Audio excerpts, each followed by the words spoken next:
పెద్దలందరికీ ధన్యవాదాలు. ఇక్కడికి ఇచ్చేసిన వివిధ ప్రాంతాల నుంచి విచ్చేసిన మన దళిత నాయకులకు అందరికీ జేబీఎంలో మరి ఈ కార్యక్రమానికి చూడడానికి వచ్చిన అందరూ కూడా ఈ సంక్షేమ సంఘం ద్వారా మేము జేబీఎం చెప్తున్నాము.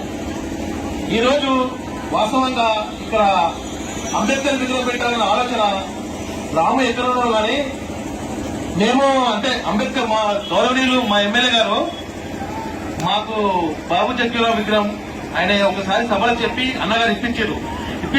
తర్వాత ఆ రోజే ఒక ప్రతిపాదన వచ్చింది మా దగ్గర కంపల్సరీ రాము ఇక్కడ. అయితే ఆ రోజే ఏమైందంటే రాము ఒక పోరాటం చేసిండు.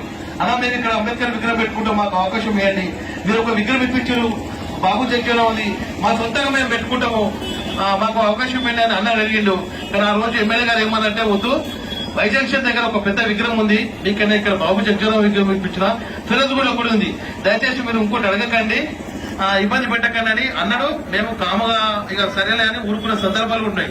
కానీ పురోగతిలో ప్రతిసారి కూడా రాము అన్న మాకు అంబేద్కర్ విగ్రహం ఇప్పి అంబేద్కర్ విషయం మాట్లాడితే ఈ సభముఖం ఇంకో విషయం చెప్తున్నదంటే ఎమ్మెల్యే గారు ఒక మనకు ప్రామిస్ చేసిన ఏంటంటే మీకు దళిత సంక్షేమ భవన్ అంబేద్కర్ భవన్ పెద్ద ఎత్తున కట్టిస్తున్నా అక్కడ విగ్రహం పెట్టుకోండి, కానీ ఒక విగ్రహం ఉన్న కానీ ఇంకో పెట్టకండి, అది బ్రహ్మాండంగా ఉందని చెప్పిండు.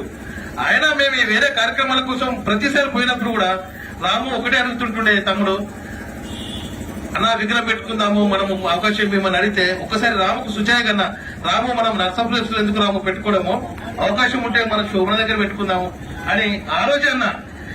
అది అనుకోకుండా రాము మనసులో మన మిత్రుడు మన సోదరుడు సుదీప్ కూడా ఒక మంచి ఆలోచన బాగుంటుందంటే అది ఒకటి తట్టింది, నేనేమో పెడదామని ఆలోచన, అక్కడెక్కడో పెడితే మనం దూరం అవుతుంది, ఆడికి రాలేమో, మనకు దగ్గర పెట్టుకుంటే అందుబాటులో ఉంటుంది, నిలువెత్తి విగ్రహం పెట్టుకుందాం అని అన్నప్పుడు చాలా బ్రహ్మాండంగా మన సుదీప్ గారు కూడా సహాయ సహకారాలు అందించి ఇంత పెద్ద విగ్రహం ఇప్పించిండు. ఈ చుట్టుపక్కల ప్రాంతాల ఈ ఇంత పెద్ద విగ్రహం లేదు. ఇవాళ ఈ సెంటర్ కు ఒక బాబాసాహెబ్ అంబేద్కర్ సెంటర్ గా మారిపోయింది.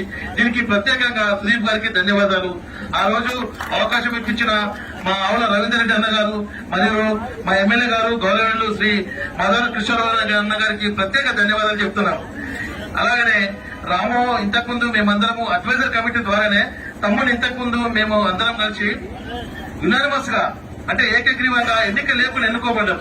ఎందుకంటే సౌమ్యుడు మంచివాడు, అంతకంత 2 సార్లు చేసిన సీనియర్ ఉన్నారు. ఒకసారి రాముకి ఇద్దాము, తర్వాత రాముకు ముఖ్యంగా ఇవ్వాలని మా అడ్వైజర్ కమిటీ తర్వాత మా సీనియర్ నాయకులు కూడా మాకందరికి అడ్వైజర్ కమిటీ సహకరించారు. ఎందుకు సహకరించారంటే ఉప కులాలకు కూడా మనం అవకాశం ఇచ్చినట్టుంటది. ఒకసారి ఒక్కొక్క వర్గాలు చేశారు, ఇంకోసారి ఇంకో వర్గం చేశారు. ఉప కులాలకు కూడా మనం అవకాశం ఇస్తే మన వర్గాన్ని మనము ముందుకు తీసుకెళ్ళినట్టయితుంది. మన మీద పూర్తి ఇంకెవరిస్తారనే ఒక మాట మేము అడ్వైజర్ కమిటీ మాట్లాడుకున్న వెంటనే మేమందరం ఒప్పుకొని రాము పేరు ప్రతిపాదించడము మా నాయకులందరూ ఒప్పుకున్నారు. దీనికి అందరికీ కూడా ఆ రోజు చెప్పిన అందరికీ కూడా ధన్యవాదాలు. అలాగనే వీళ్ళ ముగ్గురు కాంబినేషన్ ఉండి రాము, ఎస్కే శ్రీనివాస్ గారు మరియు మన అశోక్ కుమార్ గారు ముగ్గురు కాంబినేషన్ లో బ్రహ్మాండంగా చేశారు. అలాగా మేము ఇచ్చిన అవకాశాన్ని తమ్ముడు బ్రహ్మాండంగా తన ఆలయంలో మంచి కార్యక్రమాలు చేసిండు. ఇప్పుడు తనను ఏదో ఎన్నుకోబడ్డారు, నన్ను యునానిమస్ గా చేసిన కాదు, నేను ఎన్నిక ద్వారా నాకున్న సత్తా ఏందో చూపించి ఈ రోజు ఎలక్షన్లకు గెలిచారు. తమ్ముడికి ప్రత్యేకంగా జై భీమ్లు ధన్యవాదాలు.